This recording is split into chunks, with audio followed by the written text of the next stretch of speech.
অতিরিক্ত ভাড়া নেওয়ার কারণে এই যে হানজালা সাহেব কি করলো ড্রাইভার সাহেবকে, ভিডিওটা দেখেন। ভিডিওটা দেখে সর্বোচ্চ শেয়ার করবেন রিকোয়েস্ট করছি। আগে হানজালা সাহেবের কথাগুলা শুনেন। কত টাকা ভাড়া নিছে? 200। কোথায় নামবেন? কেন 200 টাকা ভাড়া নেওয়া হয়েছে?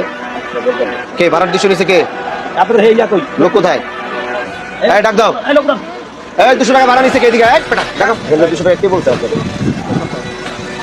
এখান থেকে পাঁচচর স্ট্যান্ড থেকে ঢাকা গুলিস্তান যাত্রাবাড়ি ভাড়া 200। জি। কেটা বলছে আপনারা? কত ভাড়া? আমি তো জানি 200 টাকা। আপনার বাড়ি কোথায়? মাদারীপুর। এখানে চান্দা দেন কত? জনপ্রতি চান্দা দেন কত? 20 টাকা করে নেয়। 20 টাকায় গিয়ে হলো 180 টাকা। 180, 20 টাকা এগো দেন। আপনি কি জানেন যে পাঁচচর থেকে এখান থেকে ভাড়া 150 টাকা ঢাকা? এই স্ট্যান্ড থেকে যাত্রাবাড়ি গুলিস্তান ভাড়াতে 150 টাকা, আপনি জানেন? আমি জানি। জানেন না? তাহলে আজকে জানেন না, এটা মনে থাকবে। আর ওই 20 টাকা যে দিতে হয়, 20 টাকা আর দেওয়া লাগবে না। ওই 20 টাকা দিবেন না। 20 টাকা বাঙ্গার থেকে শুরু হয়। শোনেন, বাঙ্গার থেকে বাঙ্গা বুঙ্গা আমি বুঝি না, এটা আমার এরিয়া না, এটা আমার স্ট্যান্ড কিনা। এখানে কোনো ধরনের কোনো চাঁদা দিতে হবে না, কোথাও কোনো টাকা দিতে হবে না, কিন্তু আমার যাত্রী যেন হয়রানি না হয়।